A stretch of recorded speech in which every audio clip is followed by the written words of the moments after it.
Hello, नमस्ते, welcome to अलीका classes. आज की क्लास में हम पुराण के विषय में पढ़ेंगे। इससे पहले हम रामायण, महाभारत, उपनिषद, वेदांग के विषय में पढ़ चुके हैं। सभी इम्पोर्टेंट टॉपिक हैं।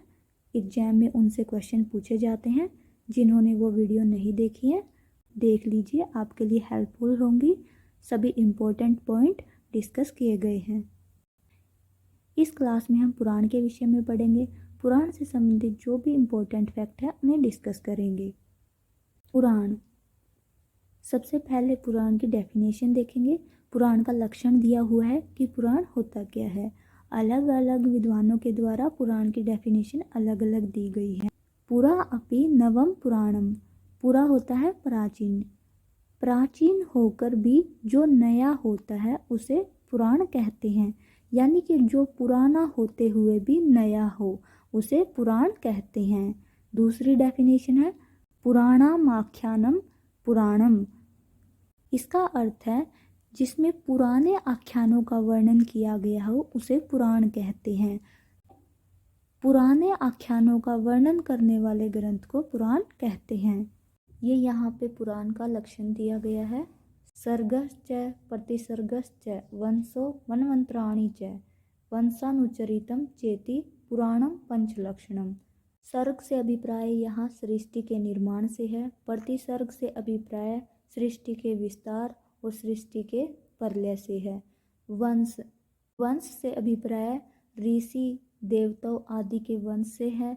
मनवंत्राणि, मनवंतर, मनु आदि 13 मनवंतर होने चाहिए।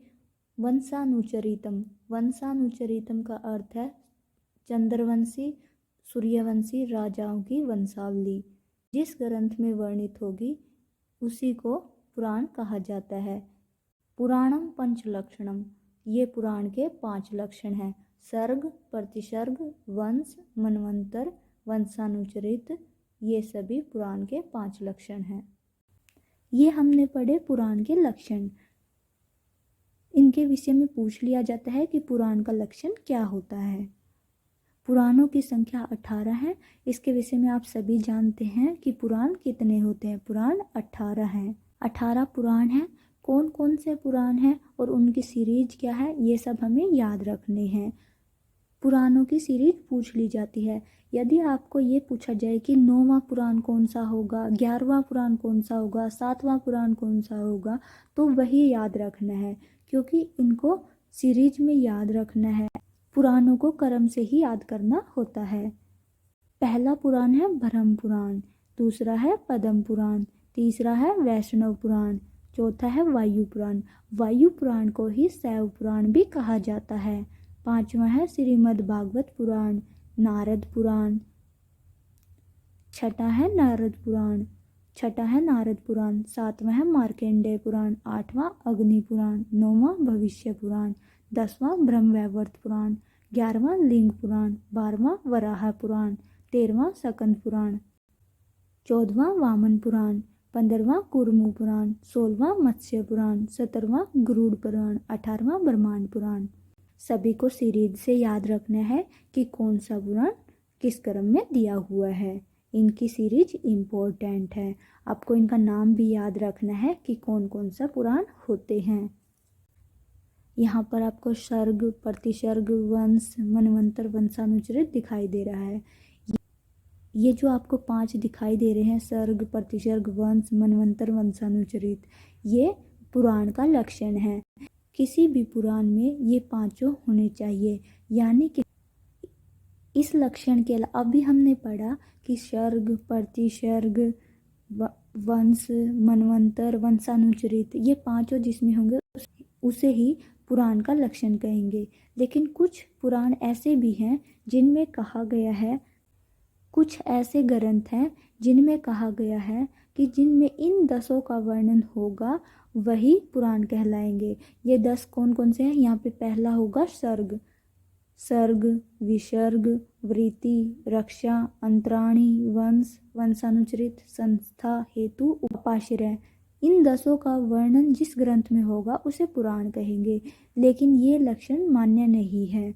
क्योंकि इसमें जो ये आपको 10 दिखाई दिए गए हैं, ये जो हम पहले पढ़ के आए हैं उन पांचों के ही भाग हैं।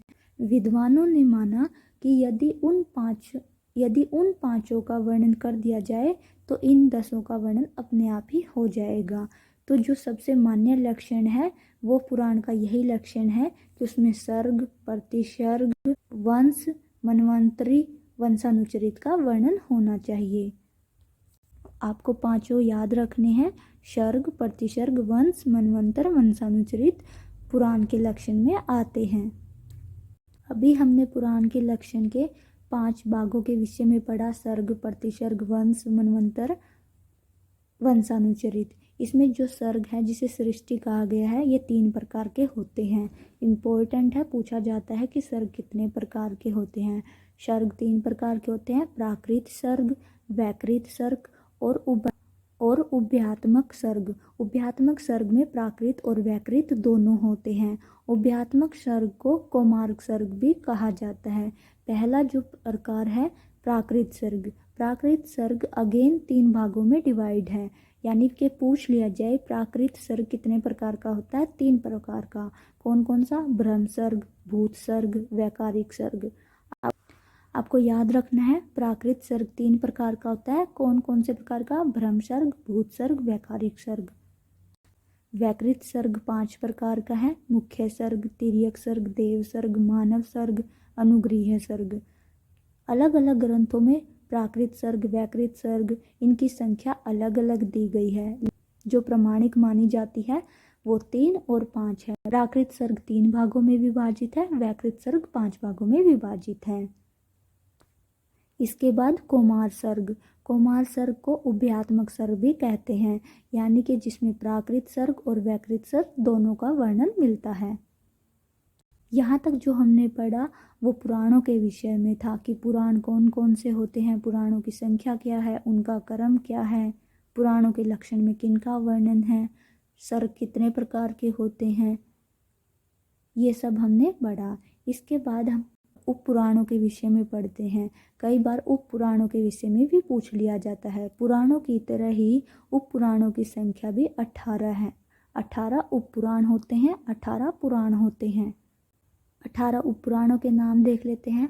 आदि पुराण, नारसिंह पुराण, स्कंद पुराण, शिवधर्म पुराण, दुर्वासा पुराण, नारदीय पुराण, कपिल पुराण, वामन पुराण, ओशनस पुराण, ब्रह्मांड पुराण, वरुण पुराण, कालिका पुराण, माहेश्वर पुराण, सांब पुराण, शौर पुराण, पाराशर पुराण, मारीच पुराण, भास्कर पुराण। क्वेश्चन पूछा जाता है कि कौन सा पुराण नहीं है, यानी कि वो आपको उप पुराणों का नाम दे देंगे और पूछेंगे कि कौन सा उप पुराण नहीं है, या आपको उप पुराणों और पुराणों के नाम में कंफ्यूज करेंगे। आपको पुराण और उप पुराण के नाम अलग अलग याद रखने हैं कि कौन से उप पुराण हैं, कौन से पुराण हैं।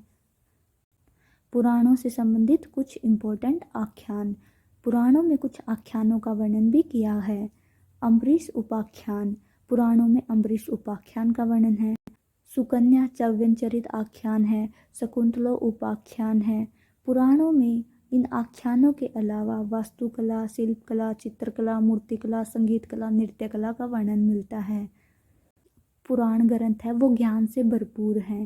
वो पुराण इम्पोर्टेंट ग्रंथ है। पुराणों से संबंधित जो भी इम्पोर्टेंट फैक्ट थे सभी हम पढ़ चुके हैं। इस क्लास में हम इतना ही करेंगे।